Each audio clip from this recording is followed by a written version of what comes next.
শুকরিয়া আদায় করি আলহামদুলিল্লাহ। মাহে রমজান মাসের আজকে দ্বিতীয় জুমা। এই রমজান মাস পাওয়ার জন্য আমাদের মধ্যে খুব আশা ছিল যে আমরা রমজান মাস পাবো, আশা করছি, কিন্তু হায়াত রমজান মাস পর্যন্ত আল্লাহ পৌঁছাবে কিনা কারো কোনো গ্যারান্টি কারোর মধ্যে ছিল। কিন্তু আল্লাহ দয়া করে, মায়া করে, ভালোবেসে, মহব্বত করে আপনার আমার হায়াত রমজান পর্যন্ত পৌঁছাইলেন।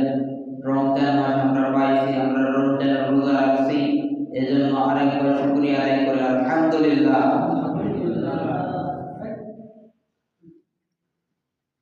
আবার এই রমজান মাস অনেকেই পাইছে কিন্তু রোজা রাখতে পারতেছে না, কারণ শরীরটা অসুস্থ। আবার কিছু লোক আছে সুস্থ থাকার পরও কিছু দোয়াই দেয়, গ্যাসের দোয়াই দেয়, মানে নানান রকম দোয়াই দেয়। কিছু কিছু মানুষ রোজা ভেঙে দেয়।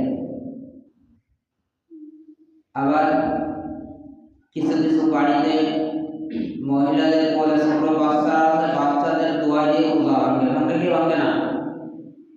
ভাঙে। তা আবার কিছু কিছু মানুষ আছে সন্তান রোজা থাকতে চায়, কিন্তু বাবাই কয় কি যে আমার সন্তানকে ডাকো না, আমার সন্তান যদি রোজা রাখে আমার সন্তানের চেহারা নষ্ট হয়ে যাবে। কি নষ্ট হবে? চেহারা নষ্ট হয়ে যাবে।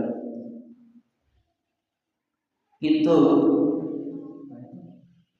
এই সন্তানকে চেহারা নষ্ট হতে দেবে না, এই কারণে রোজা রাখতে নিষেধ করল।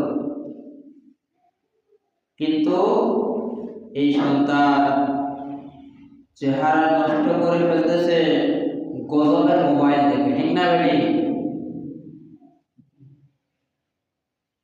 রাত জেগে রাত 2টা পর্যন্ত 3টা পর্যন্ত মোবাইল দেখে চেহারাটা নষ্ট করতেছে। ওই চেহারা কোন মেডিসিন লাগায় ভালো করতে পারবেন? পারবেন না। এরপর রোজা রাখলে চেহারা নষ্ট হয়ে যায়। মোবাইল টিপলে বর্তমান চেহারা নষ্ট হচ্ছে না, কারণ